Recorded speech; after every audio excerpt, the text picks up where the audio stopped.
Tribunal Constitucional.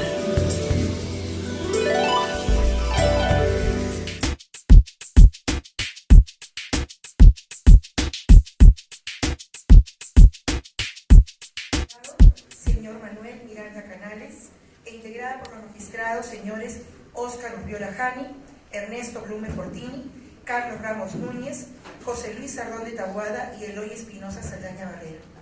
Secretaria relatora, doctora Yanet Otárola Santillán.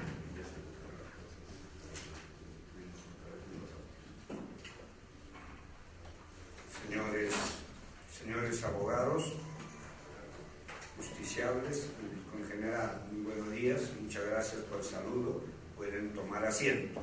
Se da inicio a las audiencias programadas para la fecha. Dé cuenta, señora secretaria relatora. Se hace presente a los señores abogados y justiciables que la magistrada doctora Marianela Ledesma, por razones de fuerza mayor, no está en esta audiencia. Sin embargo, por autorización de la presidencia y del pleno, podrá participar y podrá abocarse a las causas que aquí se informan, con vista del video correspondiente. Bien, informe, señora secretaria relatora. Señor presidente, señor magistrado, muy buenos días. Daré lectura de las causas en las cuales hay informe oral. Causa número 3, expediente 11-2015, proceso de inconstitucionalidad, seguido por Rafael Angiolo Richicalle contra el Congreso de la República. Señor presidente, solicita el uso de la palabra por la parte demandante el doctor Rafael Richicalle y por la parte demandada el doctor Guillermo Llano Cisneros, apoderado del Congreso. Los señores abogados pueden acercarse al estrado.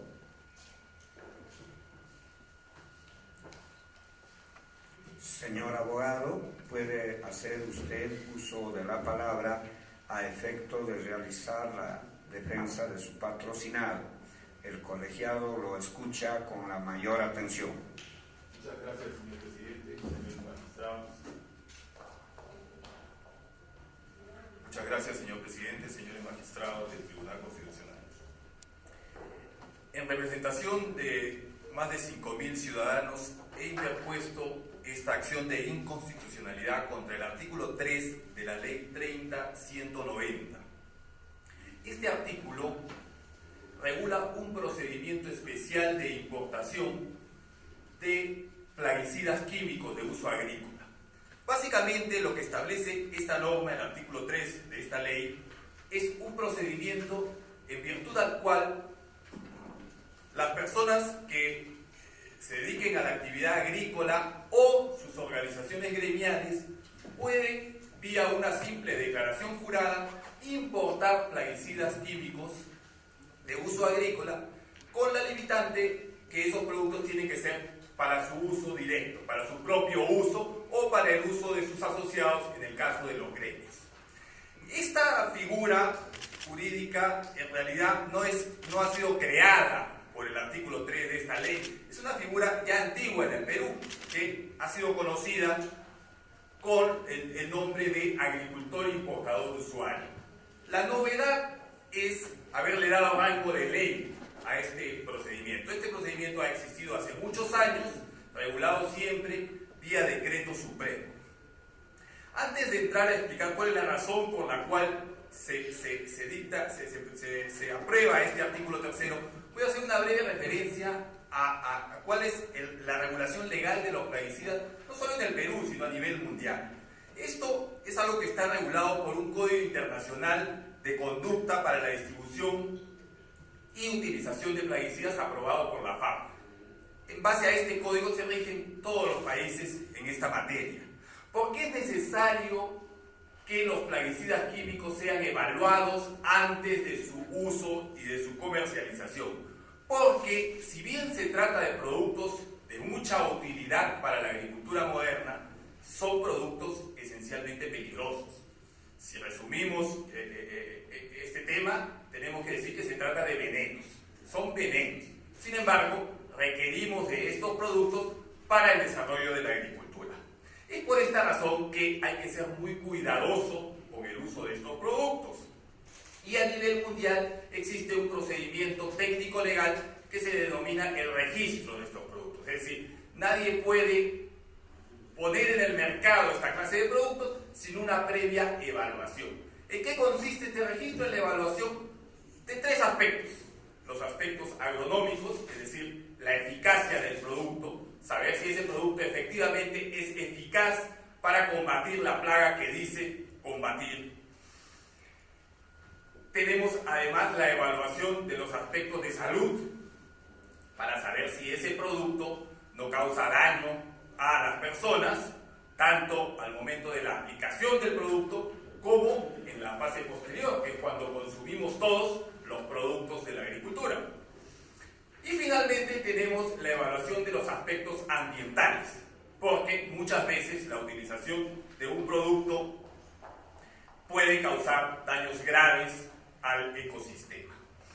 Entonces, en este procedimiento de evaluación de un plaguicida intervienen tres autoridades: el SENASA, que evalúa los aspectos agronómicos; DIGESA, que evalúa los aspectos de salud; y la Dirección General de Asuntos Ambientales Agrarios, que evalúa los aspectos ambientales. ¿Qué es lo que sucede?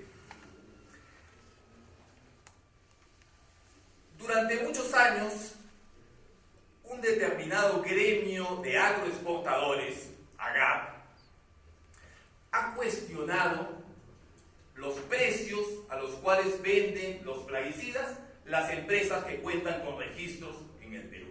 Este es el trasfondo de esta norma, el cuestionamiento respecto a que se trata de precios demasiado altos. Entonces siempre ha buscado un procedimiento alternativo que le permita no tener que comprarle a estas empresas. Este procedimiento alternativo es el que se ha conocido en el Perú durante muchos años como agricultor importador usuario, porque les permitía a estos agroexportadores importar directamente los plaguicidas, es decir, comprarlos en el exterior para su propio uso, no tener que comprárselo a los fabricantes y comercializadores locales. Nunca ha existido impedimento para que los agroexportadores importen plaguicidas.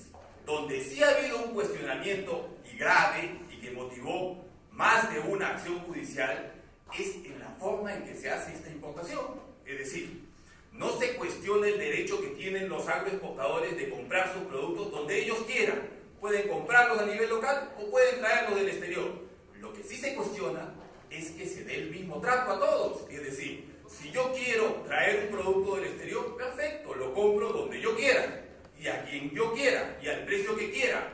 Pero ese producto debe ser evaluado de la misma forma que son evaluados los productos a nivel local. Es decir, ese producto tendría que ser importado y pasar por el procedimiento de registro ante el SENASA, con la evaluación de SENASA, de DIGESA y de la Dirección General de Asuntos Ambientales. Esto, señores magistrados, es lo que nunca han hecho los agroexportadores y que, en virtud a este artículo 3, quieren continuar sin hacer. Es decir, que se les permita, que es lo que dice la norma, ingresar plaguicidas con una simple declaración jurada. ¿Qué sucede? La norma dice que se debe tratar de productos que ya hayan sido cuyo ingrediente activo ya haya sido evaluado previamente por el SENASA con fines de registro. No hay que confundirse con esta disposición. Cuando el SENASA evalúa un producto para otorgarle o no su registro, no evalúa solamente el ingrediente activo, porque un plaguicida no está compuesto solo de ingrediente activo. Está compuesto de ingrediente activo y de otros aditivos que se les llama ingredientes inertes y que tienen que ser evaluados. Lo que el SENASA evalúa antes de otorgar un registro no es un ingrediente activo, sino un producto concreto. En consecuencia, no es ninguna garantía que los productos que se vayan a importar en virtud de este artículo 3 tengan un ingrediente activo que ya haya sido evaluado con ocasión del registro de otro producto, porque tratándose de productos que, como dice la misma norma, artículo 3, distinta concentración y o formulación al producto ya registrado, no hay ninguna garantía de que porque se haya evaluado antes un producto con dicho ingrediente activo, el que esté ingresando ahora en virtud al artículo 3 sea un producto que no vaya a causar daño a la salud o al medio ambiente. Más aún, si se aprecia el procedimiento que establece el artículo 3, hay un elemento que para mí es contundente respecto a la violación de los derechos constitucionales a la salud y al medio ambiente. Y es que en este procedimiento se ha prescindido absolutamente de la intervención del DIGESA y de la Dirección General de Asuntos Ambientales. Este es un procedimiento que solamente lo lleva a cabo el SENASA, cuando, como he mencionado antes en mi exposición, el procedimiento de registro de un plaguicida implica dictámenes de 3 autoridades, cada una.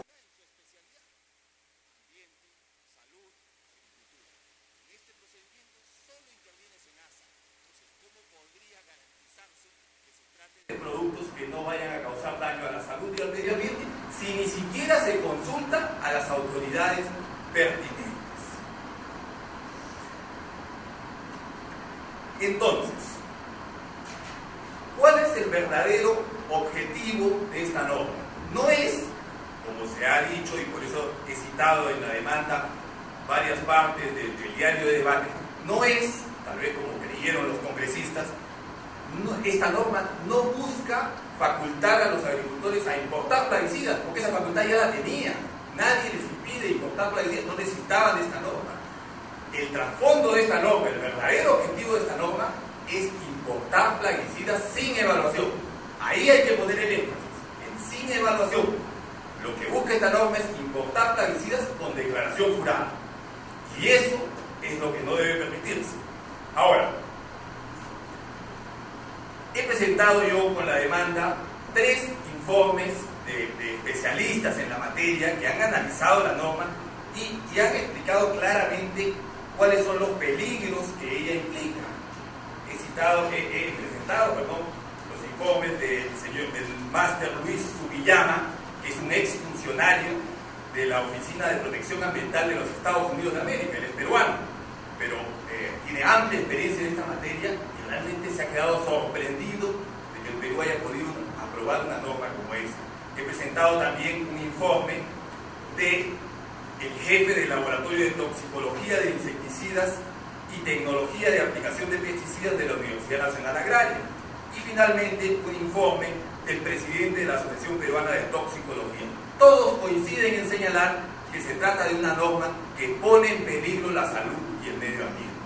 Pero no solo eso, existe además un informe que también he presentado del Ministerio de Ambiente, que en su momento le hizo llegar a la Presidencia de la República solicitándole que observe esta norma precisamente porque ponía en peligro la salud y el medio ambiente.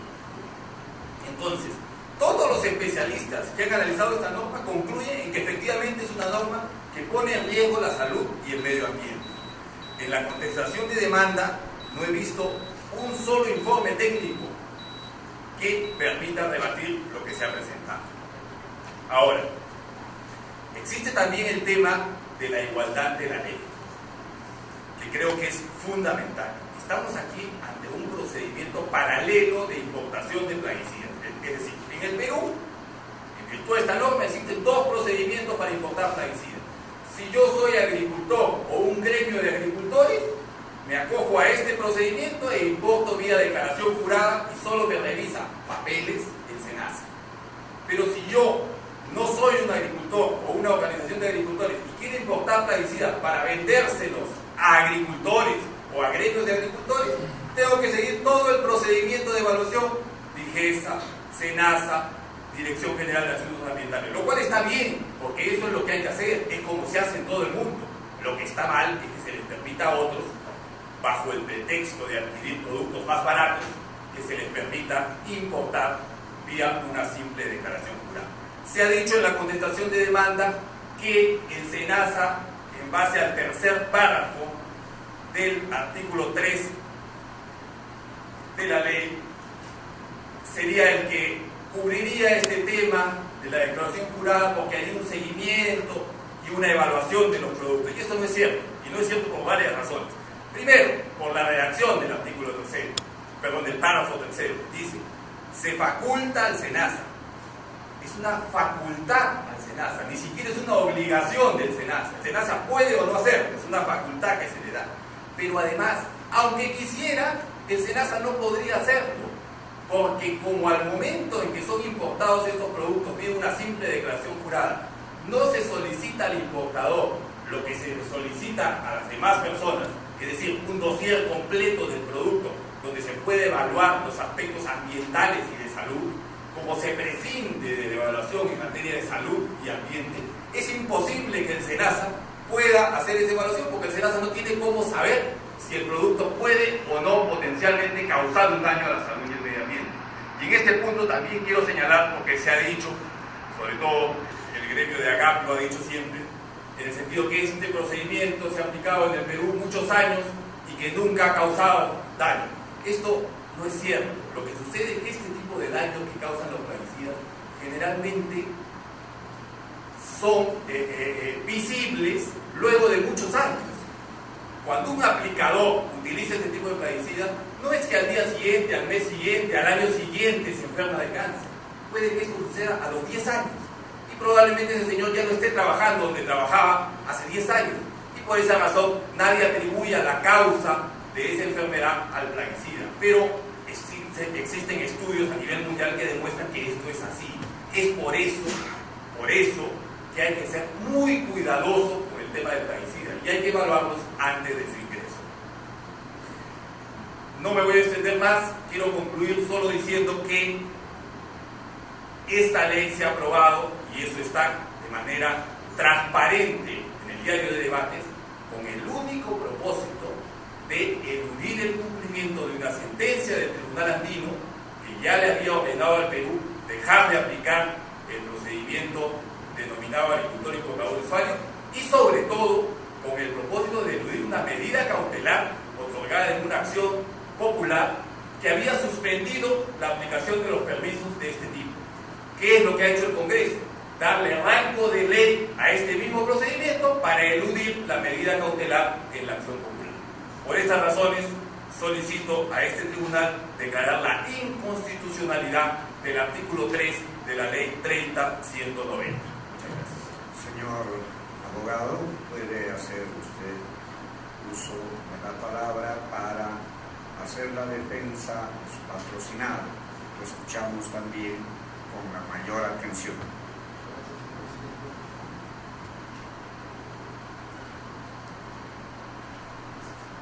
Muchas gracias, señor presidente.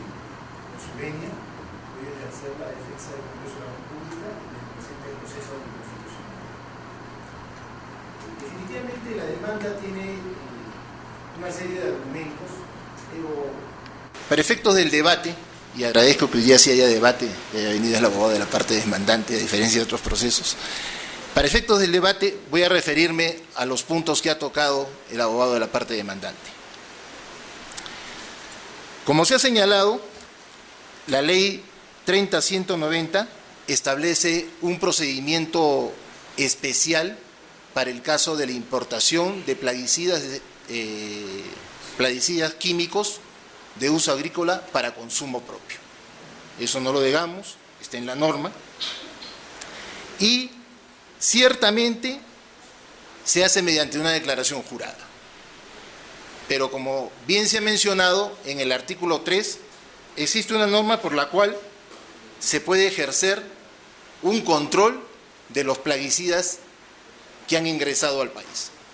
Pero bien, vamos de frente a los puntos.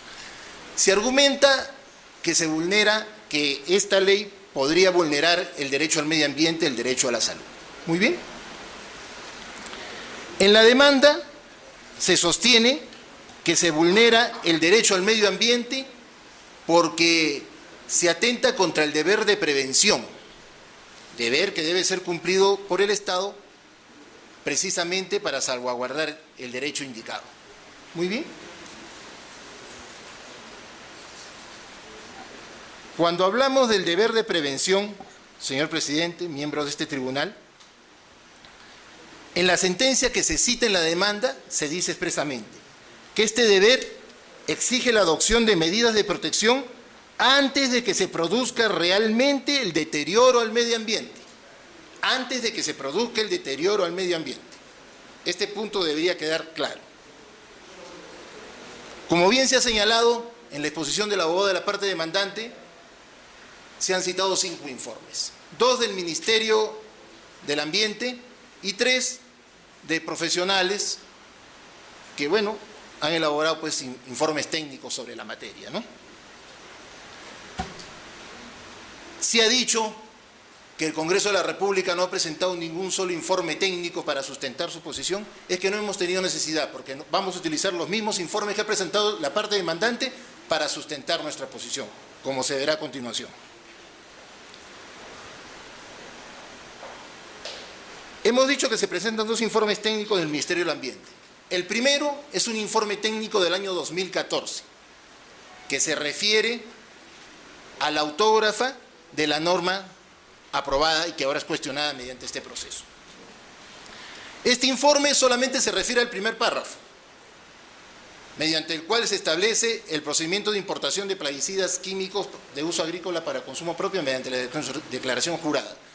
No hace ninguna mención al tercer párrafo, mediante el cual se señala que el SENASA fiscalizará.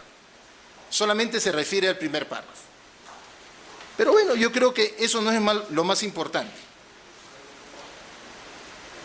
Al momento de señalar cuáles serían los impactos negativos a la salud y al ambiente, permítame por favor leerlo textualmente para que quede claro, dice: esta propuesta contenida en la ley permitiría entonces que cualquier persona natural o jurídica que desarrolle cultivos o cualquier organización de productores agrarios pueden importar productos plaguicidas cuya formulación no haya sido objeto de las respectivas evaluaciones toxicológica, ambiental y agronómica, pudiendo su uso ocasionar impactos negativos a la salud y al ambiente.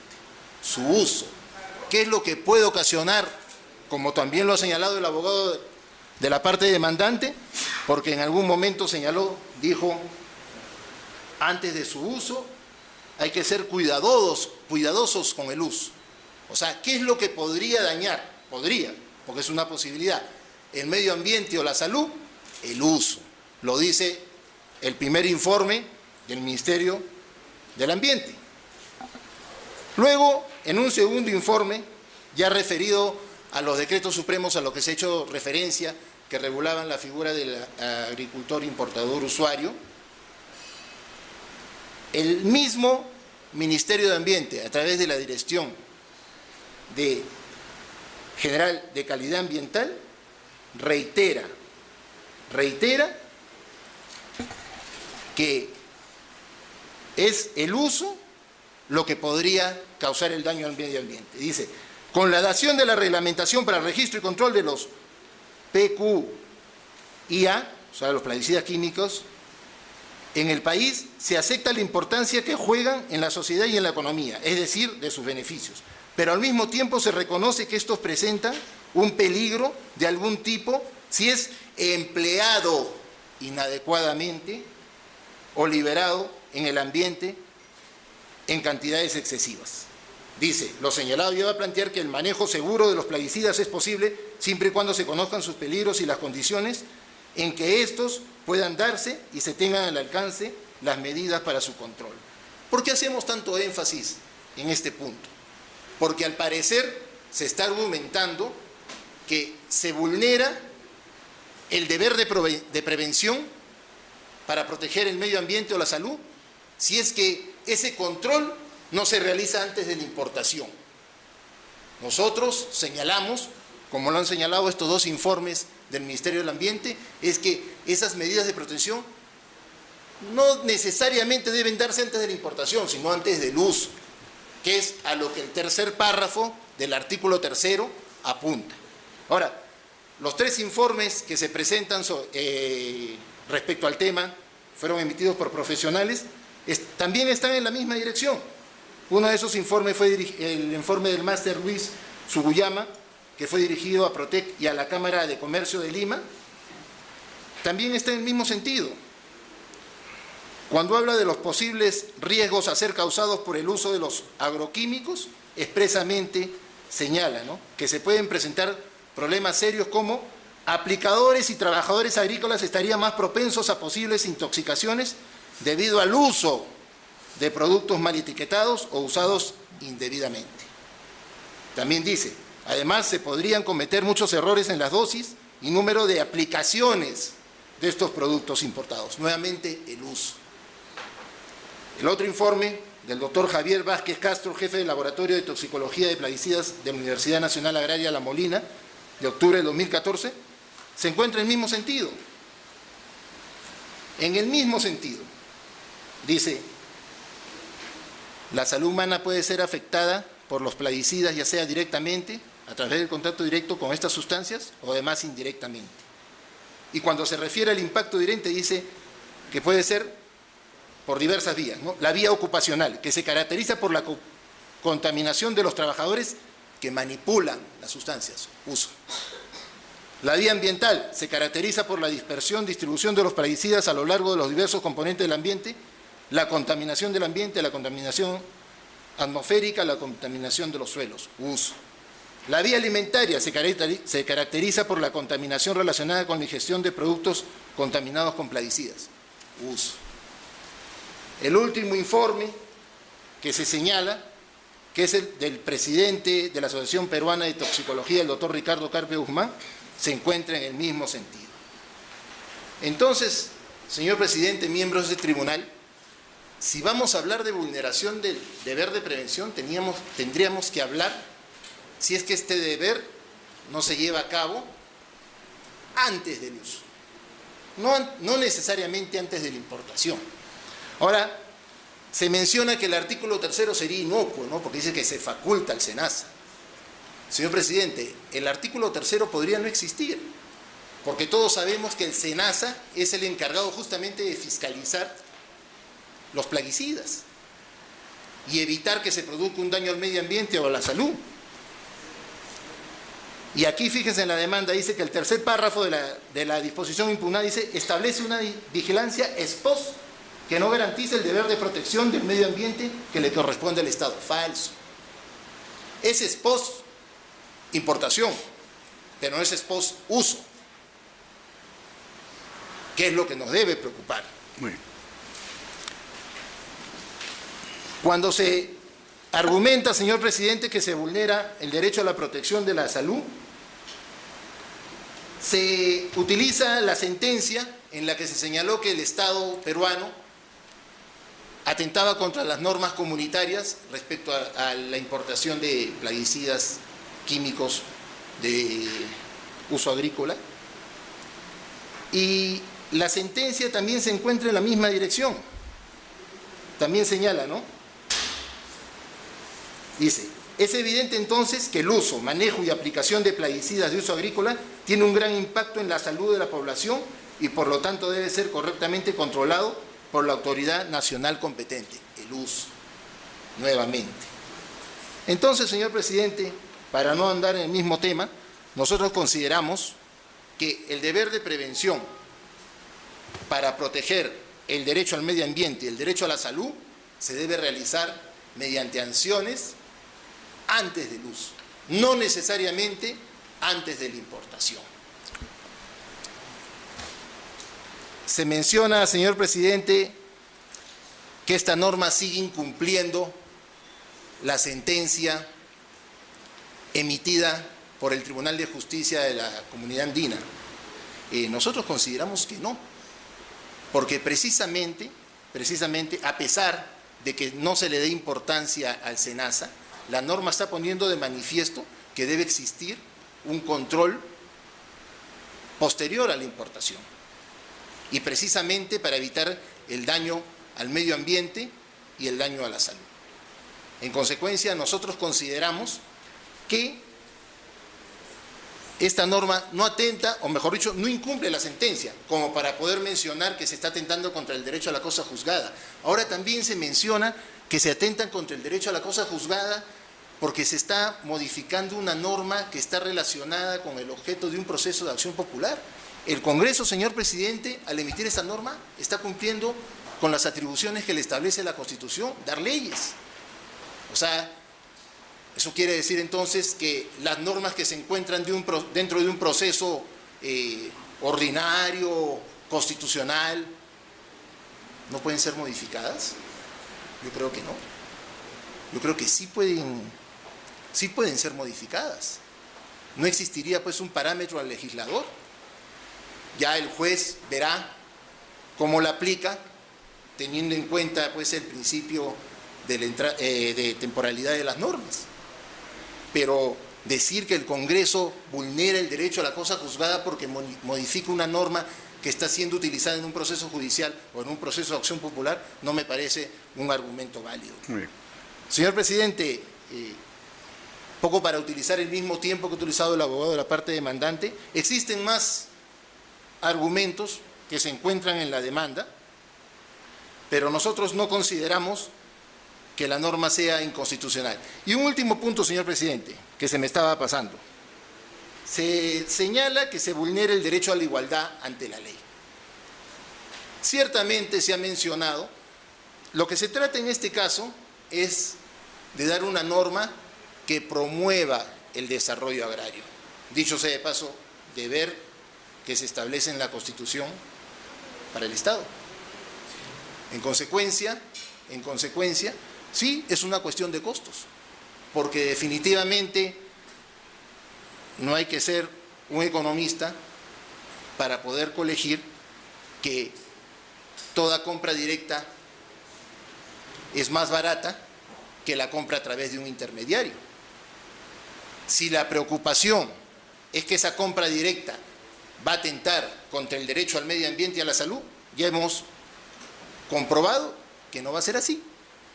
Que el producto, una vez que es importado mediante este procedimiento especial, va a ser controlado dentro del país. Y lo dice expresamente la norma. Habla de, el artículo 3 en su tercer párrafo, habla de actividades de vigilancia y control de estos productos desde su importación hacia su uso en el campo. Momento en el cual el Estado va a cumplir con su deber de prevención para proteger tanto el derecho al medio ambiente como el derecho a la salud.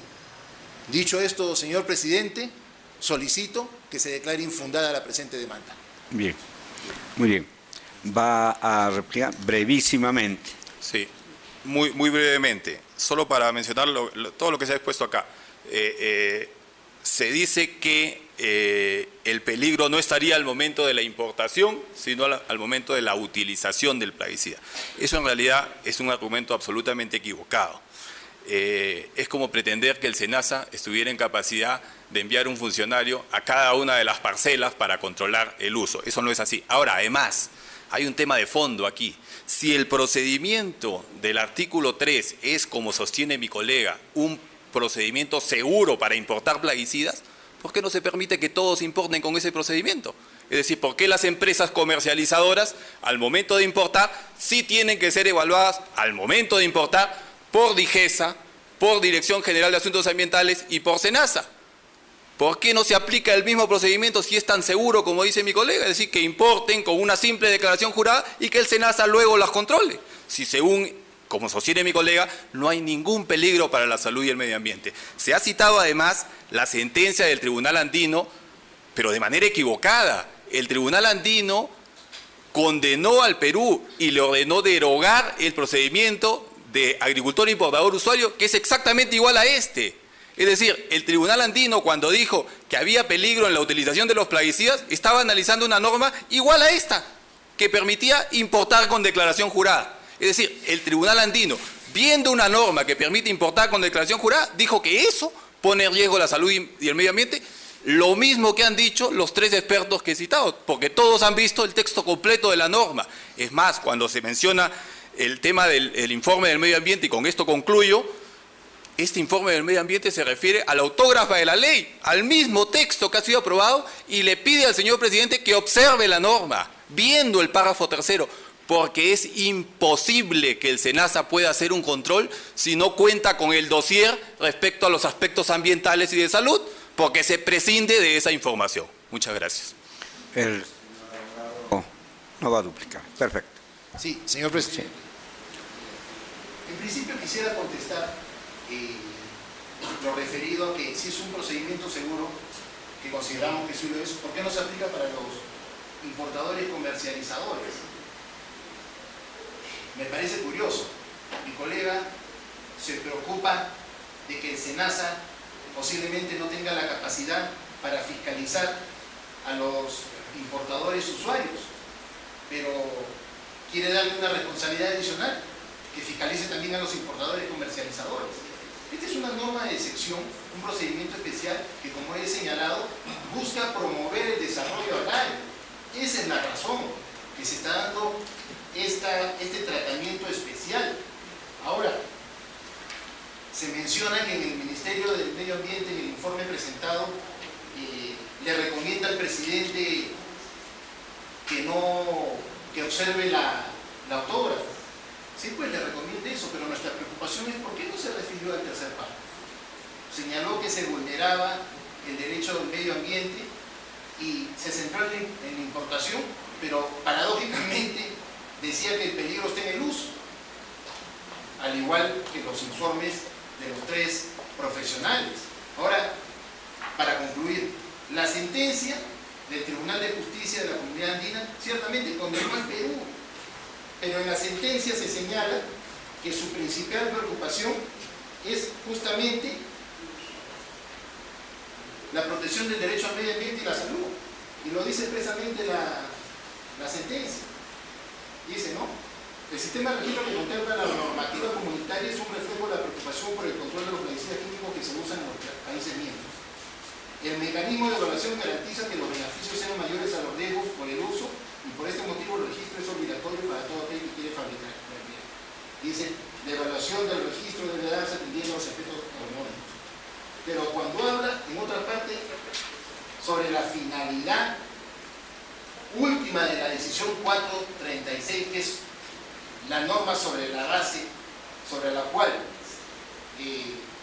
le imputó responsabilidad al Estado peruano, ¿qué nos dice? Queda en evidencia que la finalidad última de la decisión 436, más allá de la regulación comercial y armonización formal de registro y control de plaguicidas, es la protección a la vida, a la salud y al medio ambiente. En consecuencia, señor presidente, miembro de este jurado, la Comunidad Andina utiliza el registro como un medio, ¿pero para qué? Para proteger el derecho a la vida, la salud y el medio ambiente. Lo cual quiere decir que si un Estado miembro, pues, establece un mecanismo alternativo que pueda cumplir con la finalidad que le preocupa a la Comunidad Andina, no tendría por qué transgredirse la norma comunitaria. Dicho esto, señor presidente, reitero, solicito que se declare infundada la presente ley. Bien. Doctor Urbiola ha pedido el uso de la palabra. Se le concede, doctor. Gracias, señor presidente. Al señor abogado de la parte demandante, quiero preguntarle, en la demanda, efectivamente, ustedes argumentan la afectación del artículo 63 de la Constitución sobre el principio de igualdad y las condiciones distintas que se establecen para la importación de plaguicidas por parte de los agricultores y asociaciones de agricultores como usuarios directos de estos plaguicidas, estableciendo un régimen distinto y discriminatorio respecto de aquellos importadores, comercializadores de estos que tienen que estar sujetos a un control mucho más riguroso. Con esto quiero establecer de que me parece que la demanda está privilegiando la afectación del principio de igualdad y consecuentemente variando las condiciones de una economía de mercado que no debe generar interferencias a los agentes económicos que intervienen en el mercado, en este caso para la importación y comercialización de plaguicidas. Sí, le explico por qué. Como ha mencionado mi colega, el trasfondo de todo esto es un tema precios. Es decir, y además el diario de debates es clarísimo. Lo que se busca es que puedan adquirir productos a más bajo precio. Porque ¿qué sucede? Los agricultores y los gremios, estos productos se los compran a otras empresas que son iguales que las empresas que venden los productos en el Perú. Pero estas empresas del exterior, no necesitan cumplir los requisitos del SENASA. Y se llega al absurdo, que me lo dijo una vez un propietario de una de estas empresas comercializadoras de agroquímicos, que dijo, a mí me conviene entonces poner mi fábrica en Arica. Y en Arica, como estoy en Chile, ellos van a poder importar y yo les importo en base al artículo 3, me compran a mí y no tengo que cumplir las normas del SENASA. Es que así de absurdo es. Al fabricante del exterior no se le exige nada, pero al fabricante en el Perú se le exige todo. Ese es el tema. Bien. Al señor abogado de la parte demandada, procurador del Congreso de la República, ¿no se lograría también el objetivo de promover la actividad agrícola que tiene rango constitucional, estableciendo un régimen igualitario para los agricultores que importan o las asociaciones de agricultores que importan plaguicidas, igual también para los comercializadores, importadores que no son agricultores o asociaciones de agricultores? ¿No se estaría logrando el mismo objetivo, promover el agro?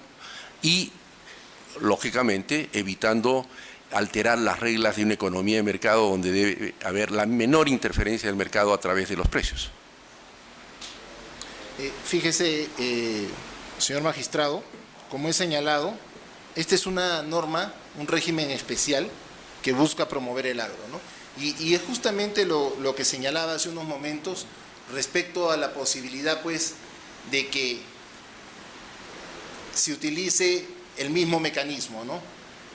El mismo abogado de la parte demandante, mi colega, señaló, pues dijo, ¿no? El SENASA no estaría capacitado para fiscalizar a los productos que ingresen al territorio nacional. Fíjese usted, si el abogado de la parte demandante señala que no estaría capacitado para fiscalizar a este grupo de, o mejor dicho, a los productos que importan los agricultores directamente, va a tener capacidad para fiscalizar a los productos que también importan los comercializadores. Eso sería por un lado, ¿no? Pero en todo caso, señor presidente, esa podría ser una argumentación de carácter fáctico. Pero bueno, eso creo yo que es facultad del legislador, ¿no? Se encuentra dentro del ámbito del legislador de establecer, pues, un trato igualitario, ¿no? Y respecto a lo que usted menciona, que si eso en algún momento también podría promover el agro, posiblemente, ¿no? Posiblemente, ¿no? Gracias. Doctor. Muy bien.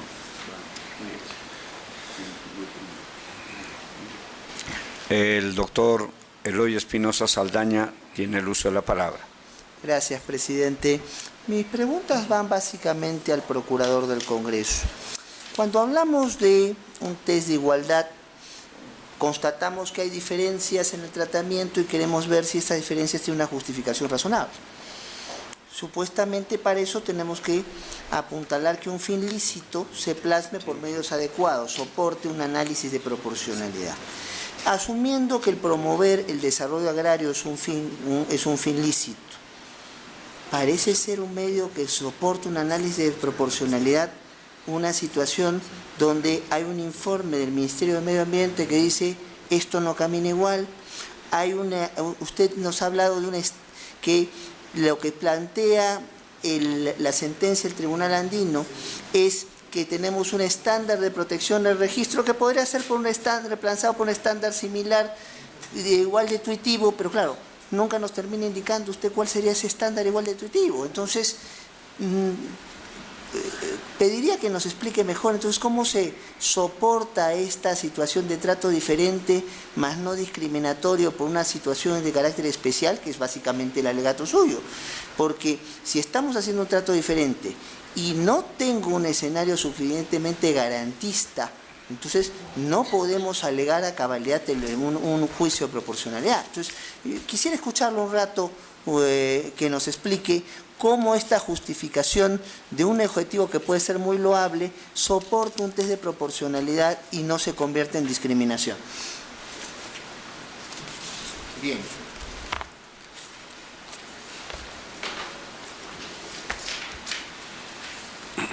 Quisiera,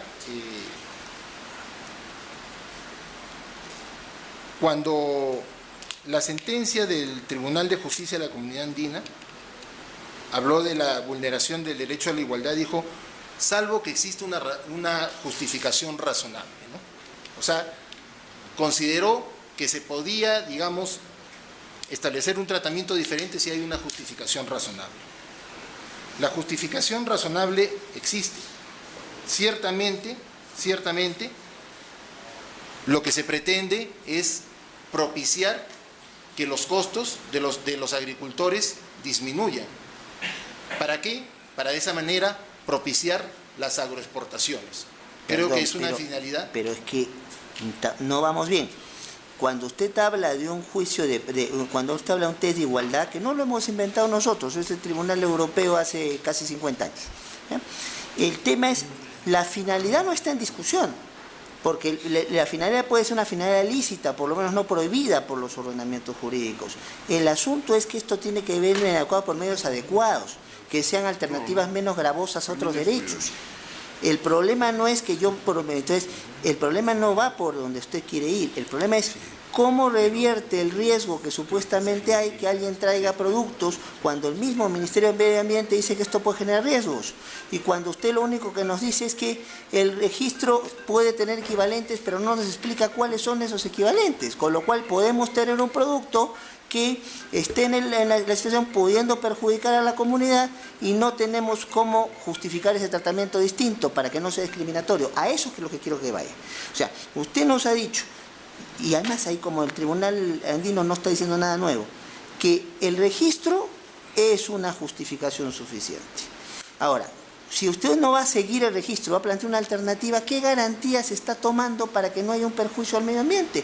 Y por ello indirectamente a la vida y la integridad de las personas. Eso es lo que quiero que me conteste, por favor. Bien.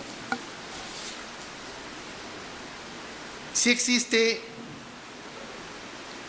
la protección al medio ambiente y el derecho a la salud, con el párrafo tercero. El párrafo tercero donde se establece el control de vigilancia y control de los productos que han sido importados que ingresan al territorio nacional. Y como se señala expresamente, que este procedimiento de vigilancia y control debe efectuarse desde su importación hasta su uso en el campo. Con eso se garantizaría la protección del derecho al medio ambiente y a la salud, porque, insisto, los informes del Ministerio del Ambiente y de los 3 profesionales que se han citado en la demanda establecen que ese daño se podría dar solo con el uso. ¿Y el traerlo, para qué es traerlo? ¿No estamos ante un peligro próximo, una amenaza cierta inminente? Yo no los traigo los productos para pasearlos por el país, los traigo porque los quiero utilizar. Definitivamente, pero yo insisto, definitivamente sí existe, sí podría darse el cumplimiento del deber de protección. ¿Por qué? Porque se ha señalado, por ejemplo, de que, ¿y el SENASA cómo va a ser para fiscalizar?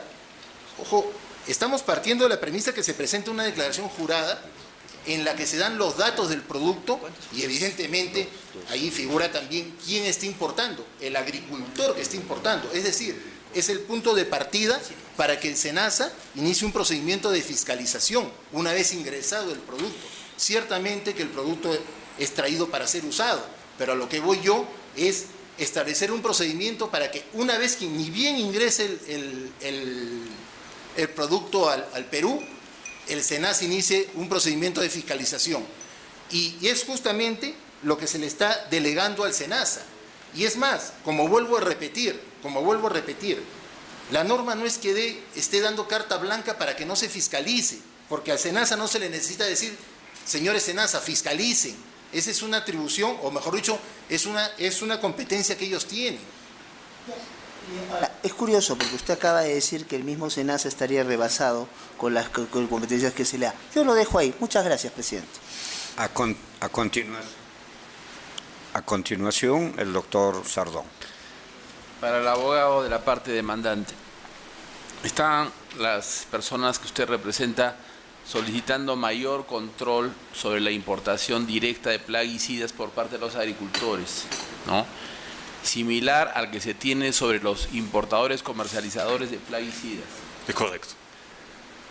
Entonces, a mí lo que me sorprende es que no están pidiendo más libertad para los importadores comercializadores de plaguicidas internacionales, sino menos libertad para los agricultores que directamente importan plaguicidas internacionales. Es correcto y le explico por qué. Porque nosotros... No, ya lo he entendido, porque dice usted que con los 2 años que tiene casi esta ley, que no llega a 2, pero en fin, se pueden producir daños al medio ambiente que se van a revelar dentro de 10 años. Y porque en todo el mundo se exige ese tipo de evaluación. En todo el mundo se exige. Ningún país tiene un procedimiento de importación con declaración jurada.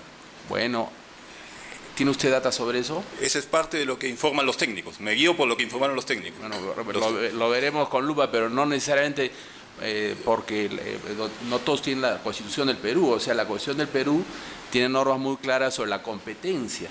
Y habría que ver cómo el proteccionismo que usted está viniendo a promover acá va a afectar la competencia, ¿no? Y el precio. Sí, porque también hay que tomar en cuenta el tema ese del precio. Es evidente que ese régimen que ustedes proponen que de mayor supervisión de esto, ¿no? Porque dicho sea de paso, el artículo 3 no elimina total supervisión, no hay una libertad absoluta, ¿no? Lo que ustedes quieren es que haya una supervisión mucho mayor, como la que hay sobre los importadores comercializadores. Lo que a nosotros usted pedimos, le parece muy bien. Lo que nosotros pedimos es que se aplique lo que se nos aplica a nosotros, que es la directiva de la FAO, pero que no es del Perú. Eso es lo que me sorprende. ¿Por qué no más bien piden que para ustedes haya las mismas libertades que establece la ley para los agricultores directamente? Porque sería una irresponsabilidad. ¿Por qué les gusta a usted la regulación? Le explico, porque sería una irresponsabilidad de nuestra parte hacerlo, y porque si el Perú aprobara una ley así, probablemente estaría afectando los tratados de libre comercio, concretamente el Tratado de Libre Comercio con los Estados Unidos, que le exige al Perú tener una regulación en materia fitosanitaria. Bueno, le informo, ¿no? También hay muchos estudios, ¿no?, que demuestran que la actividad económica más protegida en los Estados Unidos, ¿no?, y de la competencia es la agricultura. Entonces, no porque los Estados Unidos sea proteccionista tendríamos que serlo nosotros. Hay que tener cuidado. Si tiene usted datos sobre la China, por ejemplo, me interesaría. Muchos de las empresas comercializadoras importan de la China. El tema aquí es el diferente estándar.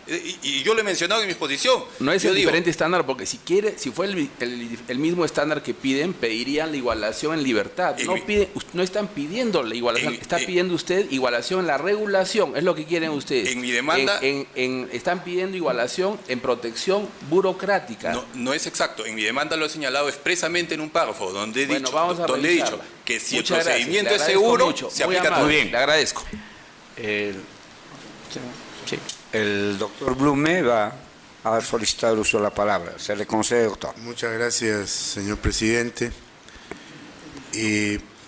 Yo quería un poco hacer mención a que este es un debate que obliga al tribunal a hacer un análisis de constitucionalidad, es decir, una norma imputada de causal de infracción constitucional, en este caso el artículo 3 de la ley 30.190, que modifica el decreto legislativo 1059, que a su vez aprueba la Ley General de Sanidad Agraria, infringe o no la Constitución, más allá de cualquier otra consideración.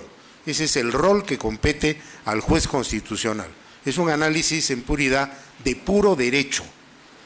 Y en ese ámbito, lo que yo entiendo es que la tesis que trae la parte demandante, en resumen y en términos muy simples, podríamos señalarla en los siguientes términos. No es constitucional importar químicos que contienen veneno sin control y simplemente a través de una declaración jurada. Esa es, interpreto yo, la imputación de inconstitucionalidad. Entonces le pediría al señor representante del Congreso de la República que nos diga si esa es la imputación de inconstitucionalidad, ¿cuál es el fundamento constitucional que habilita al Congreso de la República a dictar una norma que permite importar químicos que contienen veneno, lo cual implica afectar la salud, el medio ambiente, en buena cuenta afectar la integridad física de las personas? ¿Cuál es el fundamento constitucional para que esto se haga sin ningún control? simplemente a través de una declaración jurada, mientras que hay otro sector al cual sí se le exige una serie de requisitos. ¿Cuál es el fundamento constitucional que permite sostener que esa norma es una norma compatible, armónica, coherente con la Constitución, más allá de cualquier otra consideración fáctica o comparativa sobre situaciones, digamos, de la realidad de los hechos? Estamos, lo repito, en un análisis de constitucionalidad. Bien. Nuevamente se habla sobre la vulneración del derecho al medio ambiente, el derecho a la salud. En mi exposición inicial argumenté que, de acuerdo a lo sostenido por los informes del Ministerio del Ambiente y por los profesionales en los respectivos informes que se han adjuntado a la demanda, quedaba clarísimo que es el uso de los plaguicidas lo que puede dañar el medio ambiente y la salud. En consecuencia, el legislador lo que ha hecho es establecer una norma que justamente vaya en esta misma dirección y que procure que antes del uso se pueda dar un control para evitar que estos productos que pueden causar el daño al medio ambiente y a la salud puedan, bueno, evidentemente causar el daño al cual nos estamos refiriendo. Esa digresión que usted hace entre el uso y el no uso, yo realmente no la comprendo mucho, porque si permitimos que sin ningún control ingresen químicos que contienen veneno, ahí está el peligro, ya que se use o no se use después. Es un tema, digamos, que deriva de lo primero, pero ¿cómo puede controlar el Estado un uso en tal o cual sentido si está permitiendo sin control que ingrese al territorio nacional productos que contienen elementos dañinos para la salud? Porque creo que usted no ha refutado esa parte y entiendo que coinciden que estos químicos tienen ingredientes que hacen daño a la salud. Entonces, ¿cuál es, le vuelvo a reiterar, el fundamento constitucional? Más allá del tema, ¿cuál es el fundamento constitucional? ¿Qué artículo, qué precepto, qué principio, qué institución contenida en la Constitución habilita a un legislador ordinario, que es el Parlamento Nacional, a decir, bueno, establezco esta liberación de control de un producto que tiene el peligro de afectar la salud? ¿Cuál es el fundamento constitucional? Eso es lo único. Esa mi pregunta es muy concreta. Si usted me dice artículo tal o principio tal, yo entenderé. Bien, es que se está partiendo de la premisa que se está liberando el control, y es precisamente lo que nosotros estamos refutando. No se está liberando un control. O sea, nosotros lo que señalamos es que se está, digamos, estableciendo un control menos estricto para la importación, pero un control estricto finalmente para el uso.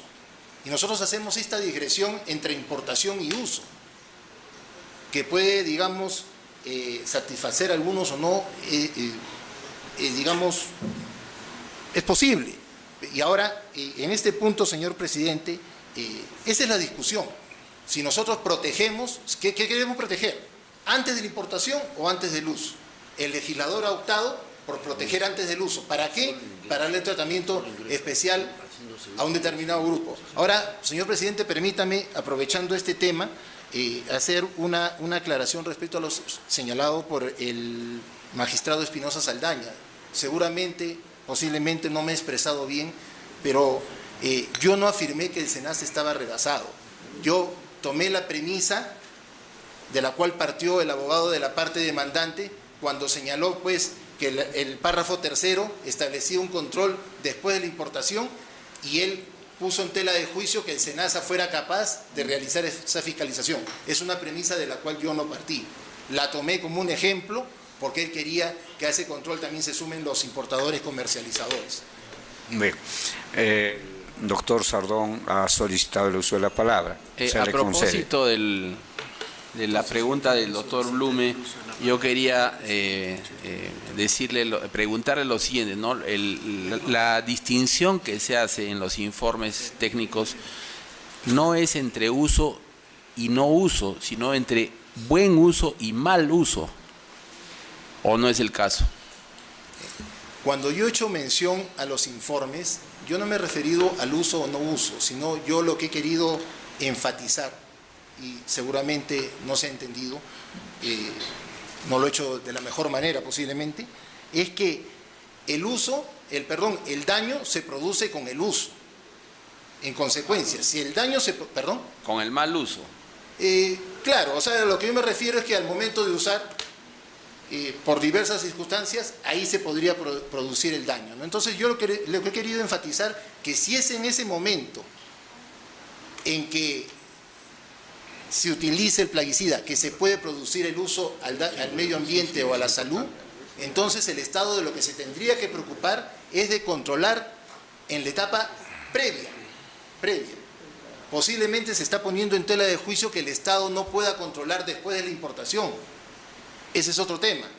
Eso tendría, digamos, que acreditarse. Pero a lo que yo voy es que en realidad el Estado no incumple su deber de protección si controla antes del uso. Eso es lo que yo quiero que quede claro. Bien. Como se comprenderá, en el tribunal se hace un debate abierto y democrático. El doctor Espinosa solicita el uso de la palabra y se le concede. Gracias, presidente. A ver, yo conozco al procurador porque fue alumno mío hace muchos años y por eso me va a permitir hacer alguna acotación. Hay que ser claros con el planteamiento de las posiciones, ¿ya? Cuando se habla de igualdad estamos hablando de situaciones que son comparables entre sí, y cuando hay diferencias, esta diferencia tiene una justificación razonable. Entonces, no es una cuestión menor determinar si estamos en el plano de la importación o en el plano del uso, y si, para seguir la preocupación de José Luis, de un buen uso o un mal uso. Porque eso precisamente marca la diferencia si estamos un tercio, si estamos en situaciones comparables y si hablamos de discriminación. Entonces, no es una cuestión menor y no podemos agarrar como modo de ejemplo una afirmación que se hace porque eso resiente su propia argumentación. O sea, si usted reconoce que hubiera problemas en el SENASA, está estableciendo que no estaría en capacidad SENASA de sostener el trato diferente. Y si no está en capacidad de sostener el trato diferente, estableciendo una diferencia que no va a tener un marco garantista, está reconociendo la discriminación. O sea, no es una cuestión menor. Ahí hay que tener, o sea, yo no sé si ahora, con su intervención o con un alegato escrito que debe ser presentado pronto, hay que ser muy claros en lo que se está planteando. Aquí, de hecho, lo que queda claro es que hay un trato diferente. Eso está clarísimo. Si ahora, usted dice que son un trato diferente en un estadio distinto del proceso. ¿Ese estadio distinto del proceso genera riesgos o no? Y frente a esos riesgos, ¿hay cobertura garantista suficiente o no? Si no nos contesta eso, la diferencia no tiene justificación razonable. Y si no tiene justificación razonable, hay violación de la igualdad. Así de importante es para su caso concreto. Bien, permítame, el señor doctor presidente, si podría contestar al sí, claro. Espinosa Saldaña. Bien, vamos a referirnos estrictamente entonces a un examen de proporcionalidad. Tenemos la medida que establece un procedimiento especial para establecer la importación de plaguicidas químicos de uso agrícola para consumo propio. ¿No es cierto? Entonces, el hecho de la importación. La regla general, la regla que se supone debería regir o regía, era que se ha importado bajo ciertos cánones. Entonces el legislador establece una norma de excepción, un tratamiento diferenciado, como hemos señalado, para promover el desarrollo agrario, que es el fin constitucionalmente legítimo de esta medida. ¿No es cierto? Entonces, yendo a la idoneidad, primer paso. En el examen de idoneidad tenemos que verificar si esta medida va a lograr su objetivo. Definitivamente, en la sentencia del Tribunal de Justicia de la Comunidad Andina se reconoció que efectivamente, este mecanismo lograba el fin, porque reducía costos y consecuentemente propiciaba aumento de agroexportaciones, con lo cual llegamos a la conclusión que es una medida idónea. Ahora bien, el examen de necesidad. Si esta medida puede encontrar un mecanismo, si esta medida tiene, digamos, un símil que también sea idóneo para lograr ese fin, pero menos gravoso para el medio ambiente o para la salud. Nosotros creemos que no. ¿Por qué?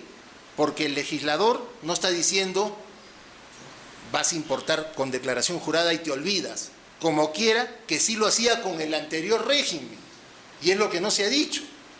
Con los decretos supremos que fueron cuestionados ante la comunidad andina, se decía declaración jurada, y ni siquiera por asomo se le decía al SENASA, está facultado para controlar después que importan, ni siquiera por asomo. El legislador sí lo está haciendo. En consecuencia, creemos que la medida sí es necesaria porque no encuentra un medio alternativo que sea idóneo y que sea menos gravoso. Bien. Y digo menos gravoso porque esta medida no grava ni el derecho al medio ambiente ni el derecho a la salud, porque como vuelvo a reiterar, se está protegiendo, se está cumpliendo con este deber de protección porque se está estableciendo un mecanismo antes de que sea usado. Ahora bien, yendo al examen de proporcionalidad, tenemos que hacer la ponderación entre el derecho supuestamente vulnerado, que nosotros consideramos que no hay, porque ni el medio ambiente, ni la salud, ni la vida resultan vulneradas, con el beneficio que se va a obtener. El logro del fin constitucionalmente legítimo, que es promover el desarrollo agrario. ¿Se logra? Sí se logra. Es una medida proporcional. Dicho esto, señor presidente, por su intermedio, espero que mi profesor Espinosa Saldaña esté conforme con este test que he desarrollado. A continuación, el doctor Carlos Ramos ha solicitado el uso de la palabra y se le concede, doctor. Gracias, señor presidente. Bueno, esta es una pregunta para ambos letrados que tiene que ver con un aspecto que no ha sido objeto de la discusión oral, pero que aparece en la demanda. Tiene que ver con la forma del procedimiento legislativo, ¿no?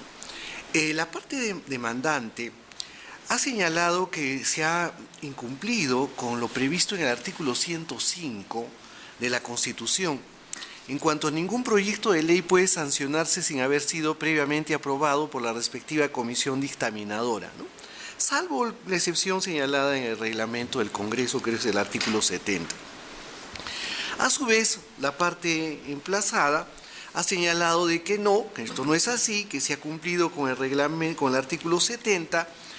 A mí me parece importante que ustedes en esta ocasión puedan dilucidar este aspecto, ¿no?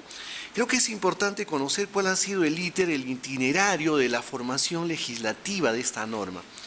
Y otro tema que se relaciona con esto mismo. ¿Cuál era la redacción original del decreto legislativo 1059, que fue modificada por el artículo que es objeto de impugnación a través de este proceso de inconstitucionalidad de la ley 30-190? Por favor, usted. Gracias. Efectivamente, en mi exposición no hice mención a los temas de la inconstitucionalidad por la forma, debido al tiempo que se me concede aquí. Pero, dado que se me da la oportunidad, voy a hacer esa explicación. Lo que yo sostengo en la demanda es que se ha simulado el cumplimiento del artículo 105 de la Constitución, que efectivamente exige que todo proyecto de ley previo a su aprobación tenga el tiempo suficiente del debate en comisiones, ¿no? Y la aprobación de un dictamen en comisiones. ¿Qué es lo que se hizo en este caso? Desde el año aproximadamente 2012, 2013, habían 3 proyectos de ley dando vueltas en la Comisión Agraria, incluso uno estaba en la Comisión de Salud esperando dictamen. Los 3 tenían que ver con temas de plaguicidas. Los 3 tenían que ver con temas de restringir la comercialización. Básicamente, 2 de ellos iban dirigidos a prohibir de plano la comercialización en el Perú y el uso en el Perú de plaguicidas de las categorías 1A y 1B, que son los extremadamente peligrosos, los más peligrosos. Esos proyectos de ley buscaban que ya no se usen más en el Perú y que se usen alternativos que ya hay en el mercado. Lo que sucede, lógicamente, que esos alternativos son más caros, ¿no? Entonces, esos proyectos daban vueltas en el Congreso y nunca se aprobaban por esa razón, porque si se aprobaran, es decir, si se prohibiera definitivamente los 1A, 1B, lo que sucedería es que se encarecerían los costos de los agricultores, porque tendrían que adquirir productos más modernos, algunos sujetos a patente, más caros. Entonces, por esa razón no se aprobaba. Pero lo curioso del caso es que aprovechando esos 3 proyectos de ley que ya se habían unificado en uno solo, de la noche a la mañana alguien aparece con este artículo 3 que no estaba presente en ninguno de los 3 proyectos de ley, que nunca se había hablado de este tema, porque los proyectos de ley iban en otro sentido. Alguien incorpora este artículo 3, lo hace el mismo día que en la Comisión Agraria se aprueba el dictamen con modificaciones. Se dice la modificación fue incorporar esto y lo más gracioso, quitar lo otro. Es decir, nunca se ha prohibido 1A, 1B, o sea, quitaron todo lo otro e incorporaron este artículo, le agregaron, y eso se ve claramente en la sustentación del proyecto de ley, le agregaron 6 páginas al final, todas con información proveniente de AGAP, y aprobaron en la Comisión Agraria y 2 días después en el Pleno. Bien. Así fue el procedimiento. Yo lo que digo es que se ha simulado el cumplimiento, es decir, nunca ha habido discusión en comisiones del tema de la importación directa de plaguicidas. Nunca se discutió, menos en la Comisión de Salud y Medio Ambiente, que tenían que opinar sobre el tema. Ese es el argumento. Lógicamente, el abogado del Congreso nos dice, según el reglamento, ¿se han cumplido? Sí, se han cumplido. Por eso digo yo que se ha simulado. Bien. Pero aprovecho la oportunidad solamente para hacer mención, porque en las respuestas anteriores mi colega me ha aludido varias veces, y creo que por equidad debería permitírseme dar respuesta a un par de puntos que son importantes. El tema de la utilización del plaguicida. Hay algo que yo omití en mi exposición y creo que hice mal en omitirlo. Parte de la evaluación de un plaguicida en el procedimiento de registro es la aprobación del texto de la etiqueta. El texto de la etiqueta lo aprueba el SENASA y es en la etiqueta donde dice cómo usar el plaguicida. Entonces, si no hay procedimiento de registro, ese producto importado con declaración jurada viene con una etiqueta del exterior, donde ya dice cómo se debe usar, cuál es la dosis, todo. Si está bien o si está mal esa etiqueta, no lo sabremos nunca, porque pasó, no fue evaluado. Entonces, no es cierto que el SENASA tenga capacidad de controlar eso. Y otro tema importante, los comercializadores de plaguicidas pueden ser 20, 25 empresas. Controlar a 25 empresas es mucho más fácil que controlar a cuántos agricultores hay en el Perú, millones. El señor abogado del procurador del Congreso puede intervenir. Señor presidente, antes de referirme a la inconstitucionalidad por la forma, como quiera que mi colega también me ha aludido, voy a hacer uso de mi derecho de réplica, ¿no? Definitivamente insistimos, ¿no? Una vez que entre el producto que se importa, acaba de haber un procedimiento de control. Se habla de la etiqueta. El SENASA dice, un poco, mi colega pone en tela de juicio la capacidad del SENASA. Según las normas, el SENASA tiene autoridades que apoyan a su gestión, ¿no? A autoridades ambientales y autoridades de salud, que van a ayudar a efectuar este procedimiento. Pero bueno, ese es otro tema, ¿no? Se insiste en, digamos, argumentar que el procedimiento, que si el control es después de la importación, no va a ser idóneo. Y nosotros, hasta el final, sostendremos que sí existe idoneidad, porque es antes del uso. Dicho esto, me voy a referir a la inconstitucionalidad por la forma, ¿no? Y en la demanda se utilizan, ¿no?, términos un tanto, podríamos decir, ofensivos. Dice que ha habido un artilugio, ¿no? Ponen como que el procedimiento legislativo ha sido medio raro, ¿no? Nosotros hemos sustentado que este procedimiento legislativo ha estado de acuerdo con lo establecido en el reglamento del Congreso. Si a la parte demandante no le gusta lo que está establecido en el reglamento del Congreso, en su momento pudo ser remandado por inconstitucional, pero no se puede criticar en este momento. Es lo que está escrito en el reglamento del Congreso. En el artículo 73 del reglamento del Congreso establece las etapas: iniciativa legislativa, estudio en comisiones, publicación del dictamen, debate en el Pleno, aprobación en segunda votación y finalmente la promulgación. Son 6 pasos. Este procedimiento ha seguido de manera regular. Se presentaron 3 iniciativas legislativas referidas al uso de plaguicidas químicos de uso agrícola, valga la redundancia, que es el tema al cual se refiere la norma impugnada. La norma impugnada no se refiere a una cosa ajena, se refiere a los plaguicidas químicos.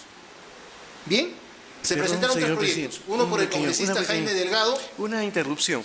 Sí. ¿Esos proyectos a los cuales se refiere los 3 iban en el mismo sentido a la norma impugnada? No, pero permítame, señor magistrado, en el transcurso de mi exposición voy a poder sustentar por qué no resulta antirreglamentario, hablando del reglamento del Congreso, o inconstitucional. Lo explico. Cuando hablamos del procedimiento legislativo tenemos que referirnos al artículo 5 de la Constitución, que es un poco la base que se establece para la aprobación de una ley, ¿no? ¿Qué nos dice expresamente? Ningún proyecto de ley puede sancionarse sin haber sido previamente aprobado por la respectiva comisión dictaminadora, salvo excepción señalada en el reglamento del Congreso. ¿Qué quiere decir? La Constitución le delega al reglamento del Congreso al legislador que establezca, pues, el procedimiento legislativo.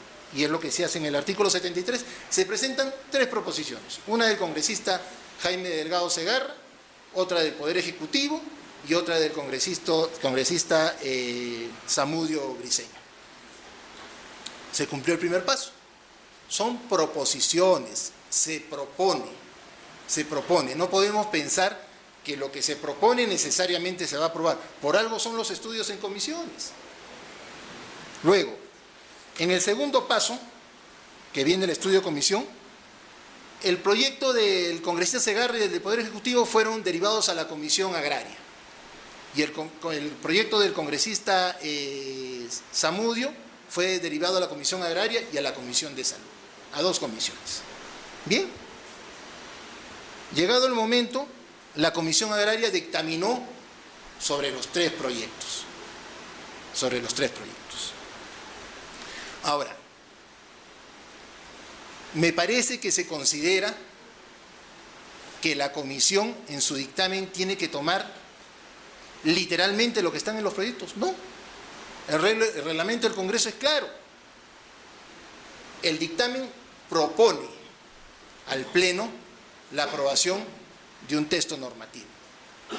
Lo puede proponer sin modificaciones o lo puede proponer con modificaciones. Y la tercera alternativa es que decida que se vaya al archivo porque no es viable la proposición legislativa, ¿no? Pero en este caso, el dictamen propuso con modificaciones. Lo faculta el reglamento del Congreso.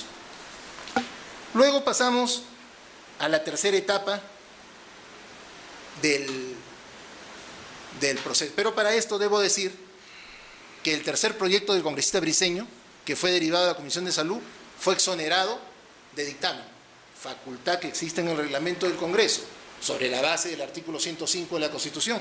¿Quién lo hizo? La Junta de Portavoces. Está facultada si es que lo hace con el 3/5 del número de miembros del Congreso de la República. En cuanto a la publicación del dictamen, fue exonerada. ¿Lo permite el reglamento? Lo permite el reglamento, en su artículo 78. Llegó el debate en el Pleno.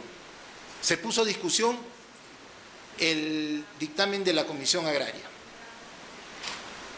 La Junta de Portavoces aprobó ampliar la agenda.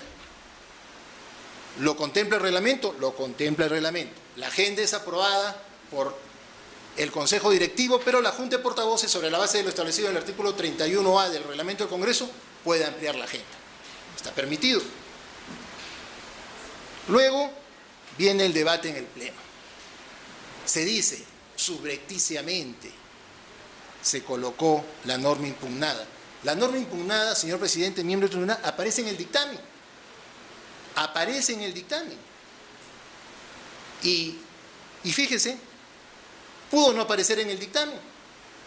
Pudo aparecer en el debate en el Pleno. ¿Por qué? Porque en el debate, el procedimiento legislativo, señor presidente, es dinámico. Es un procedimiento dinámico, no es estático.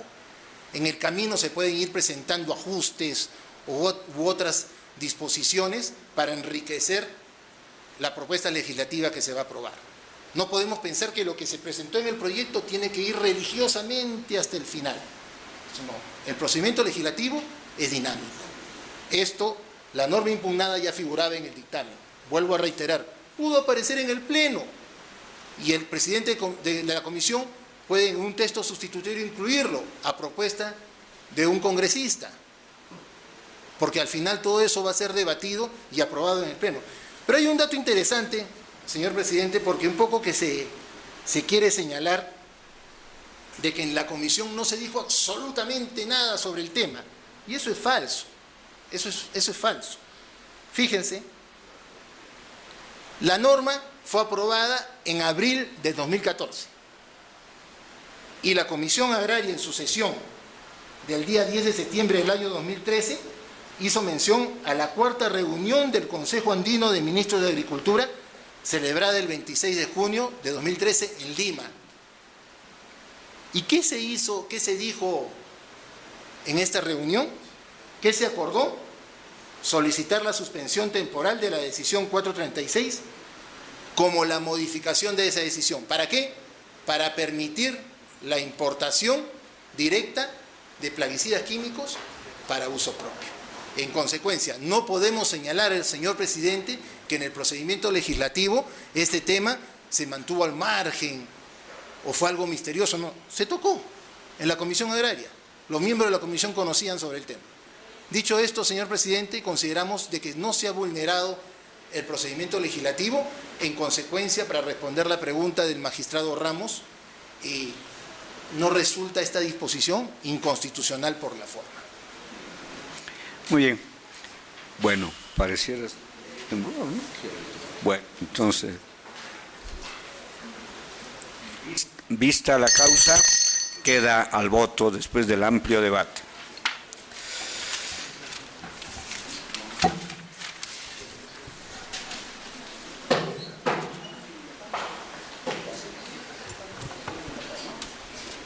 Bueno, señora relatora, dé cuenta del siguiente expediente.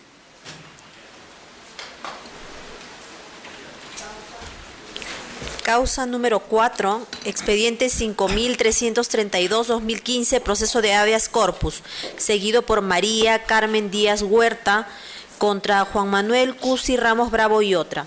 Señor presidente, solicita el uso de la palabra por la parte demandante el abogado Ulrich Pérez Corrales. Señor abogado, puede hacer usted uso de la palabra a efecto de hacer la defensa de su patrocinado. Lo escuchamos con la mayor atención. Muy buenos días, señores miembros magistrados del Tribunal Constitucional. El día de hoy voy a hacer uso del derecho a la defensa de mi patrocinada, la señora María Carmen Díaz Huerta, y sus representados en defensa de sus derechos constitucionales violados referente a la libertad de tránsito, de movilidad y a la integridad personal. El objeto de este uso de la palabra es que se revoque la sentencia de vista emitida por la Sala Penal que declaró improcedente la demanda que en su defecto inicialmente declaró fundada nuestra acción constitucional de habeas corpus. Y la sustento en los siguientes fundamentos que paso a exponer.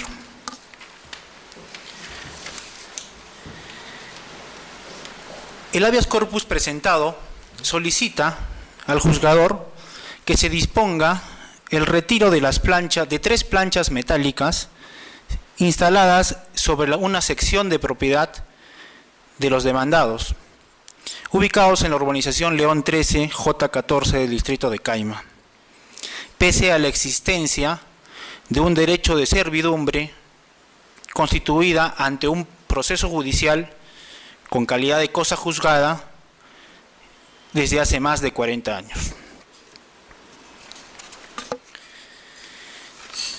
Ahora bien, mi patrocinada y sus representados son propietarios de los bienes inmuebles ubicados en la urbanización León 13, J15 y el lote 29, calle 9 del distrito de Caima. Ahora son los predios dominantes en comparación con la servidumbre de paso y para que puedan tener mayor conocimiento, el inmueble J14 de la urbanización León 13 constituye el predio sirviente. Según consta de la transacción judicial realizada en el expediente 1974 del año 76, se constituyó servidumbre de paso entre los anteriores propietarios del predio sirviente, el señor Juan Núñez Ceballos, y los propietarios del predio dominante, en ese entonces el señor Ignacio Barbachán. En dicha servidumbre de paso, que constituye cosa juzgada, es decir, que su validez es innegable, conforme lo regulado en el artículo 337 del Código Procesal Civil, se estableció con claridad lo siguiente: se permite el acceso al señor Ignacio Barbachán, entiéndase el anterior propietario del predio dominante, tener acceso a su casa por una pequeña sección del lado este del fundo, donde existe una puerta de propiedad del predio sirviente, de más o menos 1 metro de ancho por 1,50 de largo, por la parte que sirve de carport del predio dominante. Acordaron asimismo que cuando el demandado haga la venta de la casa, cuidará que el nuevo propietario respete el uso de dicha servidumbre de paso. Ello fue constituido en la transacción judicial celebrada en el juzgado civil respectivo. Posteriormente, la propiedad que constituye el predio dominante fue transferida mediante escritura pública de fecha, de predio sirviente, mejor dicho, escritura pública de fecha 26 de marzo del año 76, donde el señor, en ese entonces el señor Juan Ceballos, propietario, transfiere la propiedad a los ahora demandados, esposos Cusi Ramos Bravo, estableciéndose en dicha escritura pública en su cláusula cuarta expresamente: la venta es absoluta, pues comprende usos y costumbres, derechos y servidumbres. De modo tal que ahora se tiene entendido que los propietarios actuales y actualmente en este proceso demandados tenían pleno conocimiento de las restricciones que tenía el predio que adquirían, en este caso la servidumbre. Asimismo, durante el séquito del proceso se ha presentado como un medio probatorio un informe técnico, el cual se denomina Limitación de acceso a la propiedad, elaborado por el arquitecto Fernando Valdivia, en el cual concluye lo siguiente: que el pasillo actual, refiriéndose a la servidumbre, un triángulo de 77 centímetros, ha sido recortado por los demandados al colocar las planchas metálicas. Dicho diminuto acceso no cumple con las normas técnicas y dimensiones establecidas en el Reglamento Nacional de Edificaciones. Dicho peritaje ha sido presentado al expediente y ha sido evaluado en su oportunidad por el juzgador, quien ha llevado a cabo una inspección judicial sobre el predio y sobre el predio sirviente, y ha determinado textualmente lo siguiente: es evidente la restricción del derecho a la libertad de tránsito e ingreso a la propiedad de los accionantes. Dicha conclusión ha sido dada por el juzgado en su oportunidad. Por tanto, señores miembros del tribunal, en primer lugar, se ha vulnerado el círculo, el núcleo, la protección al derecho al libre tránsito, a la movilidad, afectando de esta manera por actos arbitrarios que constituyen la instalación de planchas metálicas al ingreso de la vivienda, al ingreso de la propiedad del predio dominante. En segundo lugar, se ha identificado la verdadera pretensión de mi patrocinada, que constituyen que no se vulnere su derecho a la libertad. Y en tercer lugar, se está solicitando que se proteja la libertad de movilidad, tránsito, a la cual forma parte del contenido constitucionalmente protegido por los derechos humanos. Para finalizar, la muralla metálica que se ha instalado sobre el predio ubicado en la urbanización León 13, calle 9 del distrito de Caima, afecta de manera grosera, abusiva, la libertad de tránsito de mis patrocinadas. Prueba de ello, que lo ha determinado un juzgado, y hace poco mi patrocinada que se encuentra presente ha sufrido un accidente y no ha podido ser trasladada porque por ese espacio no entra ni una sola camilla, ni un solo mueble que ha sido plenamente acreditado. En consecuencia, señores miembros del tribunal, solicito que se declare fundado este recurso de agravio y se declare fundada finalmente nuestra demanda constitucional de habeas corpus. Muchas gracias. ¿No? ¿El doctor Carlos? ¿Sí? ¿No? Sí. Sí. Ha solicitado el uso de la palabra el doctor Carlos Ramos. Se la concedemos, doctor. Sí. Bueno, a este tribunal básicamente le interesa, más allá de, digamos, de la discusión de derecho civil con la cual usted nos ha ilustrado, y que, bueno, no es objeto del habeas corpus que ha planteado, nos interesa, como ha hecho al final de su exposición, que nos indique actos concretos mediante los cuales se limita la libertad de tránsito con la instalación de esa malla metálica que se ha instalado en la puerta de ingreso del domicilio. ¿Cuáles son esos actos? ¿De qué manera afectan concretamente, de modo inequívoco, pues, la libertad de tránsito, ¿no? Por supuesto, señor magistrado. Esto data de un conflicto que se viene suscitando entre los colindantes, que hace aproximadamente más de 2 años que pretendían instalar estas planchas metálicas, que no tienen ningún tipo de seguridad, más aún para su misma propiedad, porque se ha determinado que no son seguras según el informe del peritaje evaluado. Tanto así que han llegado a producirse denuncias penales en el transcurso por esta indebida instalación de la plancha metálica. Han constituido actos arbitrarios, ha habido denuncias de agresiones, tanto físicas como también verbales entre los propietarios. El doctor Blume ha solicitado el uso de la palabra. Se la concedemos, doctor. Sí, muchas gracias, señor presidente. Señor abogado, quería 2 precisiones muy concretas. En realidad, lo que observo es que no es que se impida el tránsito, no es que se impida el ingreso, sino la controversia está referida a la disminución del área que correspondería a la servidumbre de paso. Sí, ¿Eso es exacto? Exacto, doctor. Ya. Por lo tanto, no hay un impedimento de ingreso y salida, sino hay una, digamos, situación que restringe en alguna medida derecho a la libertad. Esto. Perfecto. Ese es un punto que quería precisar. Y de otro lado, es exacto que existe una demanda de reivindicación de propiedad e indemnización por daños y perjuicios contra la ahora demandante, y a su vez una de interdicto de recobrar de la demandante contra los demandados en ese proceso. Así es, señor magistrado, le explico lo siguiente. Antes del inicio de este proceso constitucional en el año 2015, se han suscitado 2 procesos, uno de carácter civil, 2 de carácter civil, la reivindicación que pretende hacer la parte afectada, la parte de los demandados, que se ha iniciado en el año 2013.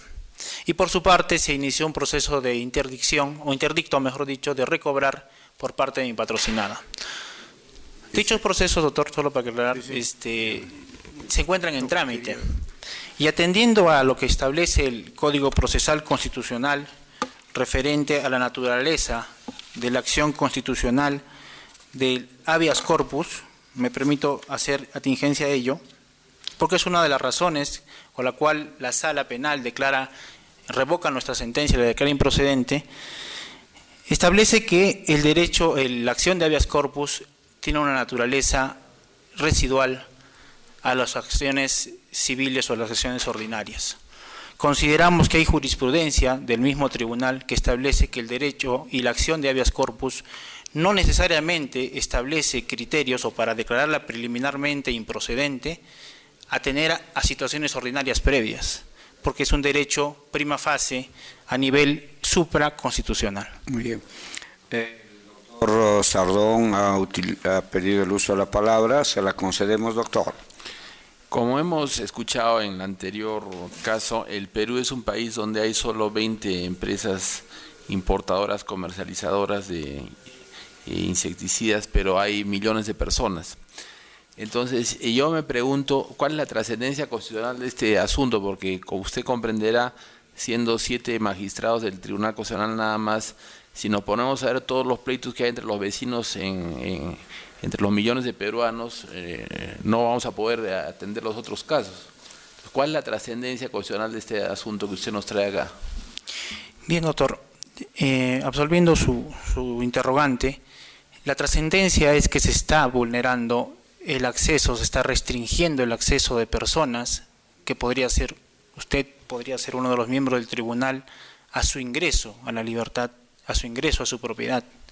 Está establecido en el expediente que por esa reducción no ingresa, ni siquiera en el momento de producirse un sepelio, no se va a hacer posible ingresar ni siquiera a un féretro, al constituir el único acceso a la propiedad. Gracias. Muchísimas gracias. El doctor Espinosa Saldaña solicitó el uso de la palabra, se la concedemos. Casi se olvida de mi nombre, presidente. Ya nos conocimos 20 años, pero en fin. A ver, estas cosas pasan. A ver, bueno, señor abogado, aclararemos un poco conceptos. Cualquier afectación no es vulneración a los derechos. Y aquí hemos visto, lamentablemente, algunos colegas, no en esta audiencia, que han confundido que afectación hay todos los días. Cuando usted para en un semáforo hay afectación a su derecho, eso no es vulneración. Aquí está usted hablando de una limitación irrazonable y obviamente a la libertad personal, con lo cual la discusión sobre propiedad no es materia de este habeas corpus. O sea, si hay un proceso abierto o no abierto, se discute la propiedad de la señora, no nos interesa para este caso.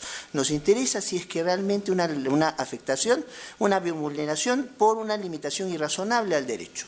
Ahora, yo lo que quiero es que precise un poco mejor de qué irrazonabilidad estamos hablando. Si el asunto es para usted irrazonable porque le han dejado un espacio muy pequeño para pasar, o para usted el asunto es irrazonable porque la decisión de poner la malla es arbitraria, o ambas cosas, porque sobre eso es lo que nos vamos a pronunciar.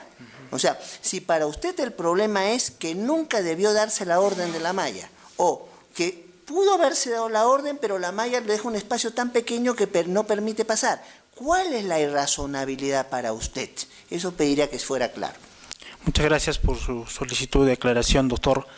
En efecto, para nosotros existe un acto arbitrario, que es la colocación de las mallas, contraviniendo una transacción judicial que establecía un metraje específico, que tenía que ser respetado por los propietarios. Es más aún, tenía que ser respetado, de ser el caso, transferida esta propiedad. Consideramos irracional, abusivo este acto realizado por los propietarios de la parte del predio sirviente al contravenir normas específicas, que es la cosa juzgada, que no solamente afecta a la parte, sino también a las que devengan de ella. En este caso, evidentemente las normas del Código Procesal Civil son de derecho público, de orden público, y consideramos una flagrante contravención a las normas del derecho, y más aún considerando que esta reducción realizada no permite el acceso ni el tránsito a nuestros patrocinados de manera, y como tal se ha establecido en el expediente, doctor. Concluido los informes y el debate correspondiente, vista la causa, queda al voto. Muchas gracias. Dé cuenta, señora relatora, del otro expediente. Señor presidente, doy cuenta a usted que en las demás causas que se han programado no hay informes orales porque no lo han solicitado conforme al reglamento o porque habiéndolo solicitado no se han apercibido. En consecuencia, teniendo en cuenta el informe de la secretaria relatora, se da por vista las causas y quedan al voto. La audiencia ha concluido. Agradecemos a los señores abogados y público en general su asistencia.